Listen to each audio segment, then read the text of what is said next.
تو یہ کون کرے گا؟ یہ کر کے دکھا کے گئے ہمارے اکابر، جو ہمارے بزرگ تھے وہ کر گئے، وہ انہوں نے دکھایا ہے۔ جناب صدیق اکبر رضی اللہ تعالیٰ عنہ کا غصہ آپ دیکھ لیں کہاں آیا، اور ان کا درگزر کرنا اور معاف کرنا اور اپنے لیے انتقام کا ارادہ کرنا اور نبی علیہ السلام کا مجلس سے اٹھ جانا، ان دونوں واقعات کی طرف مختصراً میں اشارہ کرتا ہوں۔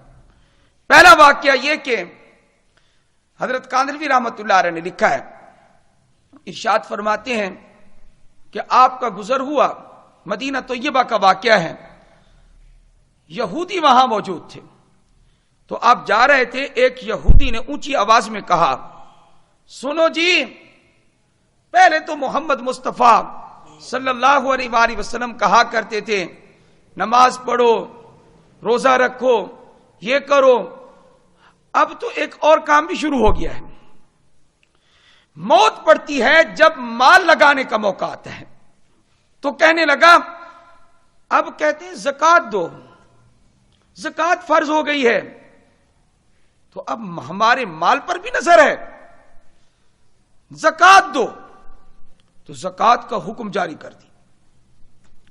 تو کہا یہ بھی ساتھ کہتے ہیں کہ اللہ نے فرمایا کہ زکوٰۃ دو۔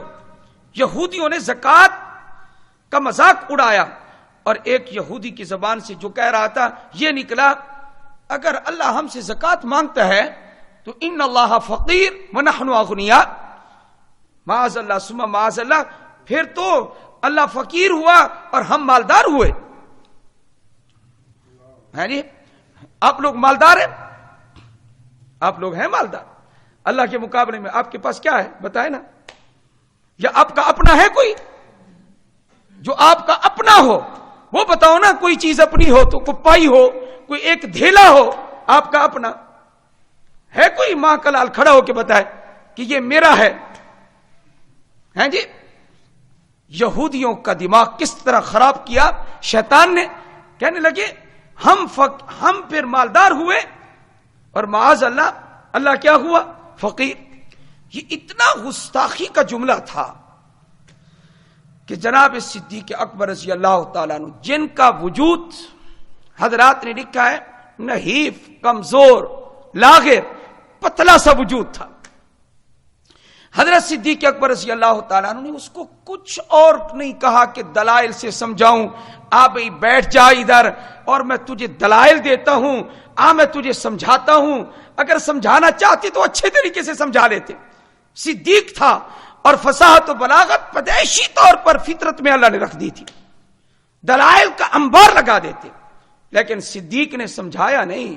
صدیق اکبر رضی اللہ تعالیٰ نے اپنے زوردار تماچے کے ساتھ اس کے منہ کو لال کر دیا، ایسے رکھا تماچا، پٹاخ کی آواز آئی کہ اللہ کے بارے میں یہ کہتے ہو کہ اللہ فقیر ہے اور ہم مالدار ہیں؟ ہاں بھی کون فقیر ہے؟ فقیر کون ہے جی؟ قرآن کیا کہتے ہیں؟ یا ایھا الناس انتم الفقراء الی اللہ، تم سب اللہ کے سامنے فقیر ہو، اللہ کے محتاج ہو۔ ہاں جی، یہ آیات پڑھا کرو اور ان آیات کو دہرایا کرو تاکہ کبھی یہ ذہن میں نہ آئے کہ میں مالدار ہوں۔ ہیں جی، مالدار ہونا دماغ سے نکل گیا تو سب کچھ نکل گیا۔ تو کیا فرمایا صدیق اکبر رضی اللہ تعالیٰ عنہ نے تماچا لگایا، منہ لال کر کے رکھ دیا، چلتے بنے جا رہے ہیں۔ کسی یہودی کو ہمت نہ ہوئی کہ آپ کو پکڑے اور وہی انتقام لے۔ آپ پہنچتے ہیں مسجد نبوی میں، پیچھے پیچھے سے یہودی بھی آ گئے اور آ کر یہ مقدمہ دائر کر دیا، تمہارے دوست نے ہمارے اس آدمی کو تھپڑ مارا ہے۔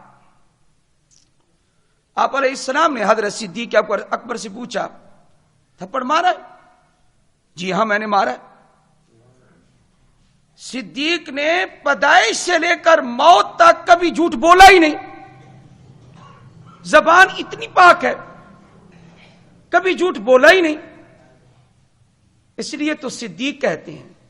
صدیق تو خیر اگر ہوتا اتنا تو کافی تھا. کائنات میں تو صدیق اکبر کہتے ہیں, اس سے بڑا صدیق کائنات میں پیدا نہیں ہوا.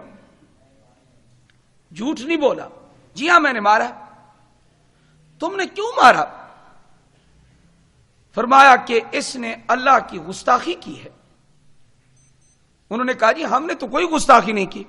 جھوٹ بول گئے. نبی پاک صلی اللہ علیہ وآلہ وسلم نے فرمایا اے ابو بکر تو مدعی ہے کہ انہوں نے گستاخی کی ہے, گواہ پیش کرو.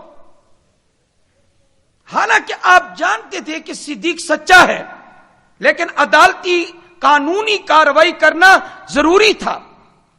کوئی یہ نہ سمجھے کہ صدیق کے لیے استثناء ہے قانون سے.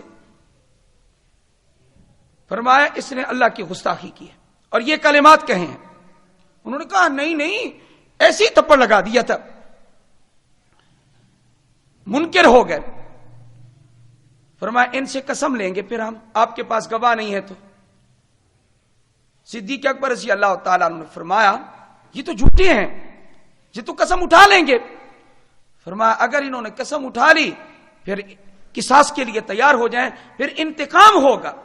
جیسے آپ نے تھپڑ مارا, پھر قانون یہی کہتا ہے اسلامی کہ اس کی قسم لے کر پھر آپ کو یہ مارے گا. پھر نبی پاک صلی اللہ علیہ وسلم فیصلہ بھی فرما رہے اور آپ علیہ السلام کا دل اس بات کی گواہی بھی دے رہا ہے, لیکن قانون کو پورا کیا جا رہا ہے.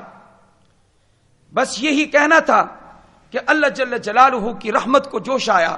یہ غصہ اپنی ذات کے لیے تھا یا اللہ کے لیے تھا؟ اللہ کے لیے تھا. الحب فی اللہ والبغض فی اللہ.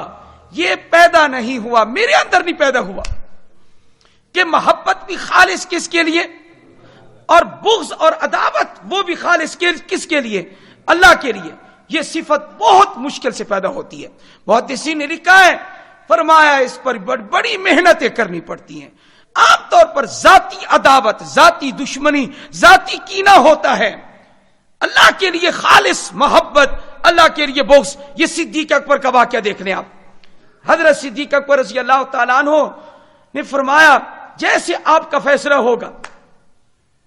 وہ قسم اٹھانے کے لیے تیار ہو گئے. یہودی ادھر سے میرے رب کو پسند نہیں تھا کیا کہ کسی یہودی کا گندا ہاتھ صدیق کے پاک رخسار پہ لگے. اللہ تعالیٰ نے قرآن کریم کے 4 پارے کی آیت نازل کر دی. فرمایا لقد سمع اللہ قول الذین قالوا ان اللہ فقیر ونحن اغنیاء. فرمایا صدیق کا گواہ کوئی کائن اس زمین پر نہیں ہے تو نہ ہو, نہ کوئی فرشتہ گواہی دے. فرمایا نہ کوئی جن گواہی دے, نہ کوئی انسان گواہی دے. اللہ نے فرمایا میں خود صدیق کی گواہی دیتا ہوں. اللہ نے فرمایا میں نے سن لیا ہے. لقد سمع اللہ قول الذین, ان لوگوں کی بات بے شک سن لی ہے جنہوں نے یہ کہا ان اللہ فقیر ونحن اغنیاء. اللہ نے کہا میں نے سنی ہے, میں گواہی دیتا ہوں صدیق کے حق میں. اللہ نے یہودیوں کو رسوا کر دیا, ذلیل کر دیا. میرے بھائیوں یہ غصہ صدیق کا اپنے لیے تھا یا اللہ کے لیے تھا؟ اللہ کے لیے تھا. اس لیے میرے پاک نبی صلی اللہ علیہ وآلہ وسلم تو ان لوگوں کے لیے دعائیں کیا کرتے تھے جو ذاتی طور پر آپ کو تکلیف دیتے, آپ ان کے حق میں بھی بد دعا نہیں کیا کرتے تھے. ہمیں یہ فرق آ جائے کہ غصہ اللہ کے لیے کرنا چاہیے, اپنی ذات کے لیے غصہ نہیں کرنا چاہیے. یہ فرق ہمیں سیکھنا چاہیے بھائی, ہمیں سیکھنا چاہیے.